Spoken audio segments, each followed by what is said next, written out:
There's a hangman's tree. The only way out of the jungle is through there. Oh, that must be Starkey. We should hurry to him.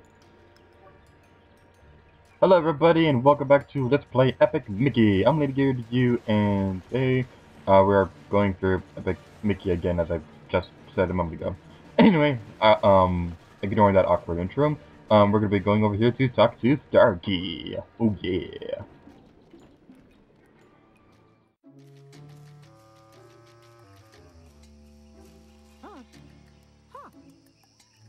Hi.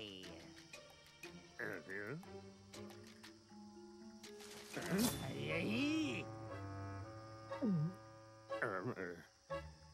Huh? Huh? Huh? Hey.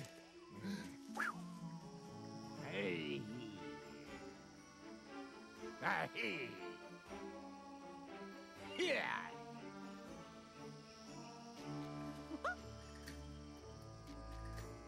Huh?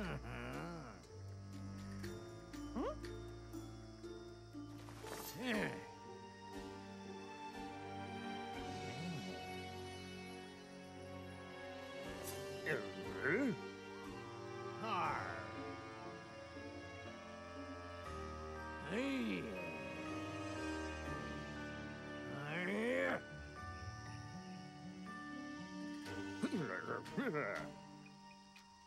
Huh?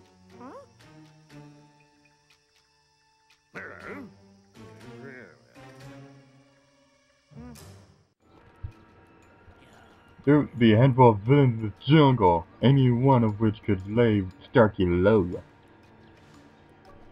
it about making them less threatening? I'll make it worth your while.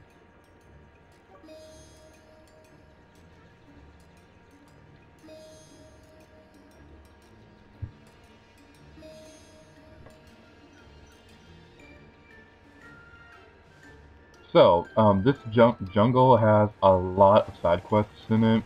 The first of which we're going to be taking care of is Hostiles in the Jungle. This is a very, very important side quest. It depends on whether or not you complete it or ignore it. It will affect what's going to happen throughout the course of Ventureland and stuff like that. It doesn't matter if you use paint or thinner to defeat them.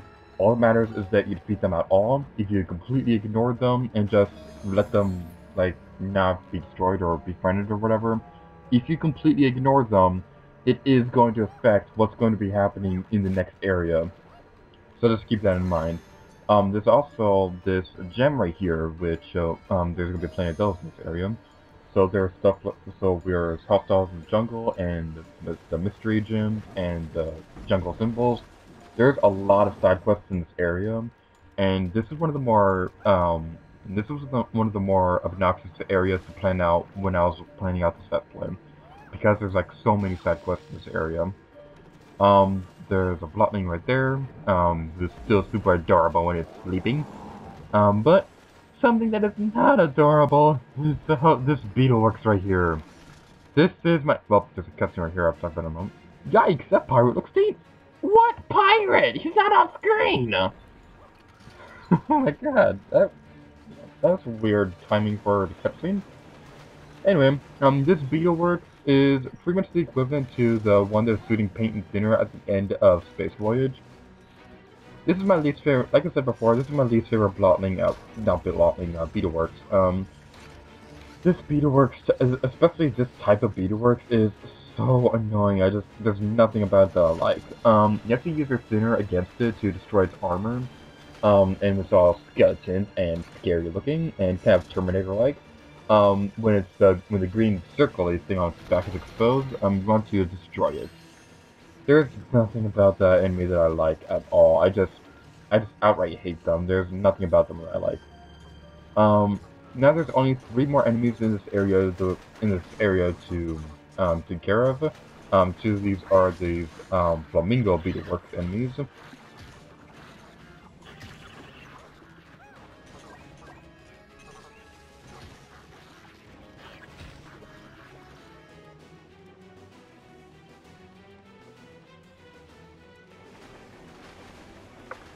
And over here, after you end out this wall, is a little secret passage thingy of secretness. It's a secret to everybody. Yeah, that's a totally original joke. Nobody has ever made that. It's not an almost 30-year-old okay, yes it is. Um, so, yeah, there's the final blottling is beyond this wall over here. Now that we've done everything, we're gonna go talk to Starkey. Thanks for clearing the way. I'm heading back to Tortuga. Meet me in Tortuga, and I'll let you through the Skull Gate. Oh no, the Skull Gate! It sounds terrifying! Ah! Did I really just do that? I've lost memory points. I think you can still activate the Hangman Tree thing if you reveal all these jungle symbols. I can't remember off the top of my head what exactly the side quest gives you. But up here is the path to the final one. There's a treasure chest over here behind this wall over here if you want to go get that. It's nothing important. It's just a couple of refills for some stuff. There's a bridge right here which you can paint back in if you want to go do that, if you're into that thing. Over here is a platform which takes you to a gate, but you might hear there's somebody on the other side of it. What can we possibly do about that? Well, we can't do anything about that quite yet, but we will in a moment. Over here is some more platforms and palm trees and thingy-majiggers of jigginess. For whatever reason, me saying jigginess can't remind me of something interesting. Super Smash Brothers had Super Smash Brothers will have some DLC soon where it's going to have some costumes for the Mii fighters and Mewtwo from Pokemon, who's also appeared in Smash Brothers Melee, which is the only Smash Brothers game that I've never played. And Lucas from Earthbound, who I'm really excited for because Earthbound is my favorite. Because Earthbound is my favorite video game, and sorry, Link's Awakening, I guess, because that game's been my favorite for the longest time. But anyway, um, the important thing is that this confirms that Mewtwo will not be the only DLC character for Smash Brothers.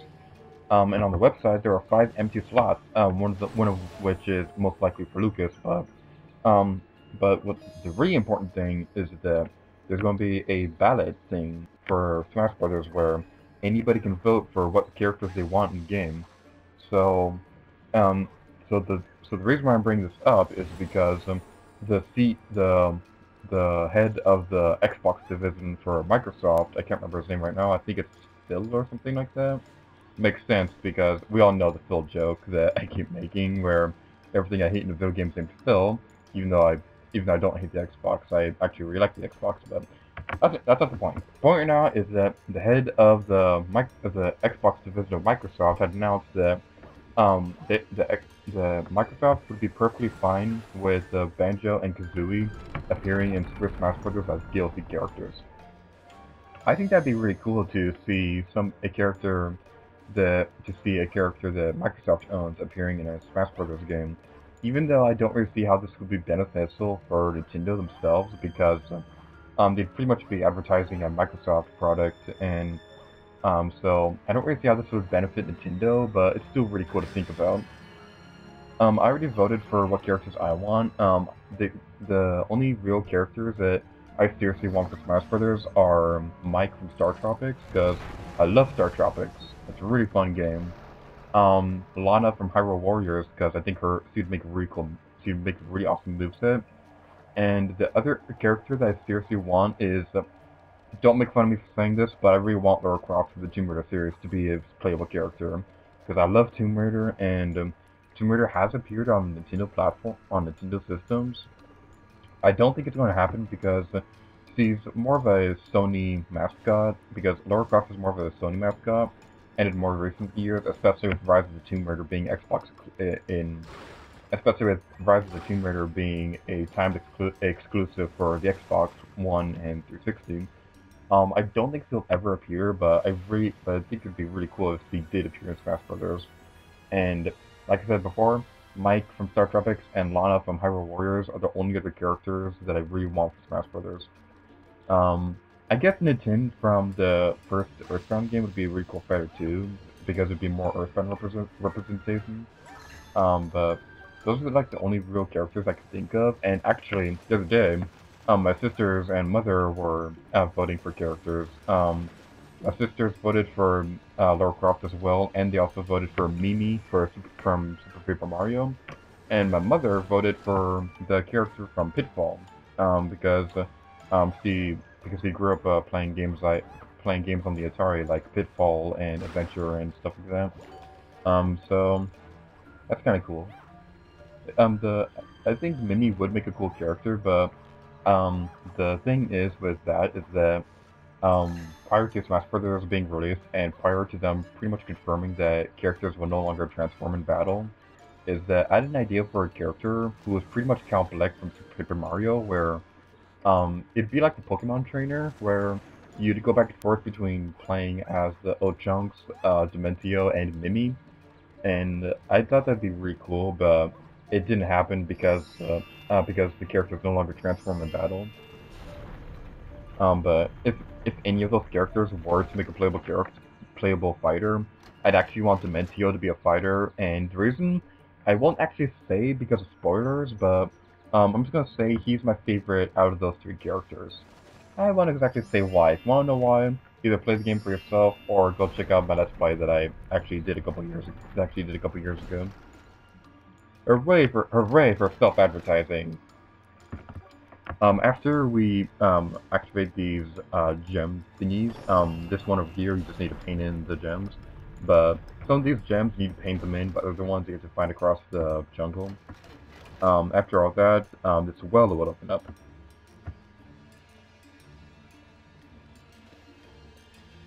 Guess this dialogue right there where he's like, "The stones are watching us."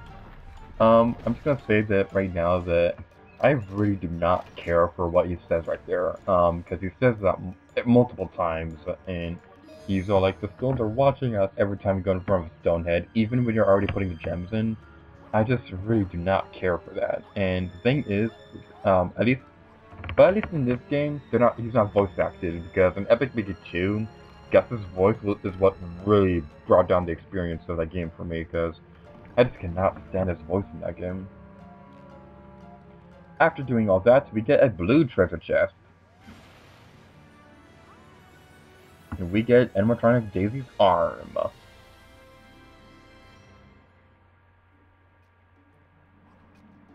If you want to get out of here, you just jump on top of this elevator thing again. It's not really much of a well, it's more of a cavern.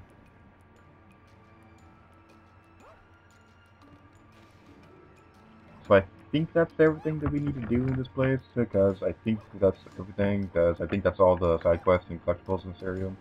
So let's go back up here so that we can get back inside the Hangman's Tree. If I could jump up here. There are easier ways to get up there, like jumping on some platforms or whatever, but I'm just too lazy to go do that. And now we're inside the Hangman's Tree. Who would have thought that there would be a 2D side-scrolling segment that isn't a projector screen? It's spooky. Not really spooky, but more, I don't know how to describe it. Jumping up here, there's some stuff up here, mostly just breakable barrels and chests that we can open with a spin attack. And over here, we can go inside the projector screen. And that wall needs a 2D depth slider. Now we're in another 2D side-scrolling segment that is the projector screen. It's so original! We haven't seen a million of these throughout the game. There's water right there. It is dangerous to touch it, because for whatever reason, it's deadly for toons to touch water. But I guess that makes sense because the paper does paper does kind of get messed up if it touches water. But anyway, that's the point. The point is right now is that water is dangerous. There are a couple of seagulls right there that we can jump across. And those clouds, but in the background you do a 3D depth slider. Everything in this game is a 3D depth slider. Over here is a whale. The whale will have a fountain of water coming out of its face or whatever. Beyond it is the cinema reel. After you get the cinema reel, the water will no longer come out. You could jump down there to get down here, but jump down through the hole on its head to get down here, but I just don't want to do that because I'm too lazy.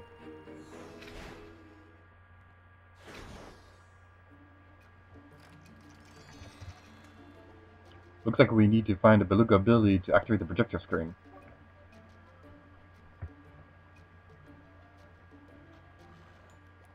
Make it look, pirates everywhere! Seems they've secured Tortuga! You think they'll be friendly to us?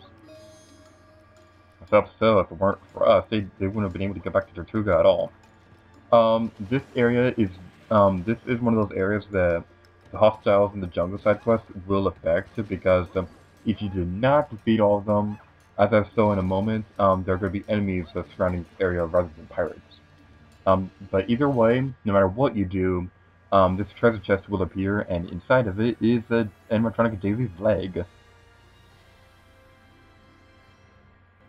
Something that I did not show off in the previous video is that you can thin out the top of this roof for this building, and there's some stuff in it, like some refills for your health, paint, and thinner.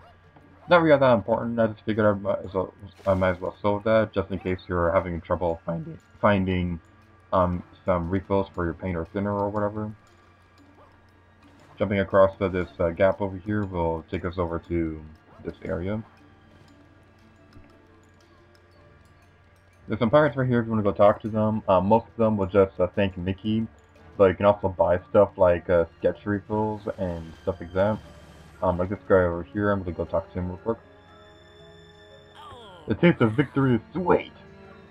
I also just came in possession of a watch sketch. But we can't buy it because our capacity is full. Let's probably talk about that for a moment. I actually bought some watch sketches off screen from Beluga Billy before we went into Tortuga. I did that off screen. I ride the pirates, taking out the spider menace and push the beetleworks back to the docks. Mate, you've distinguished yourself as someone to be reckoned with. I'm making you an honorary pirate. Take this, and any pirate will know you've earned it. Consider the skull gate open for you and your gremlin friend. And we get a special pin. Oh yeah.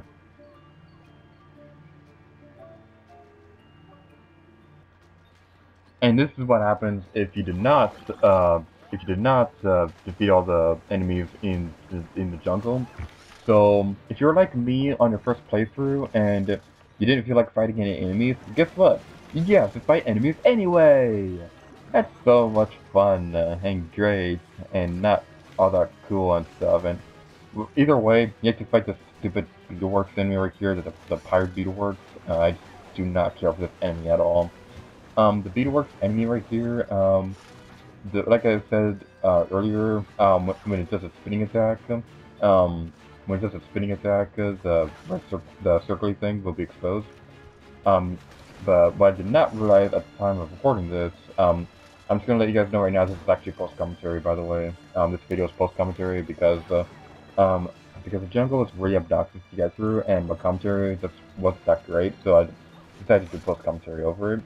When I was doing the thinner file, I did not realize that after he spun around the first time, you could just run up quickly towards him to attack him that way. But what I was trying to do was that after he spun around the second time, I tried to get behind him to do a spin attack that way. That makes it really much hard. That makes it much harder than it needs to be to defeat him. So what I recommend you do is I recommend you after he spins the first time, to attack him right then and there, and not wait until he does both spin attacks. You can defeat these lotlings if you want to. I think you do need to do that to open the projector screen if you do not complete the hostiles of the jungle side quest.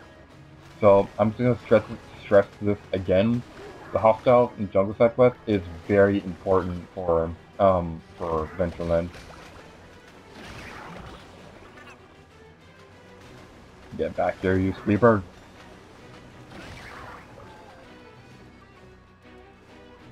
The final blotlings are over here on this little bridge over here. If you're lazy like me, you can use a spin attack to knock them off the platform. And the other enemy over here is another pirate beetleworks. This one is far less annoying than the other one, And the reason is because there's a spinable platform right here, and what you can do is that you can lure him over to this platform and then spin it out underneath him. Hooray for cheap strategies!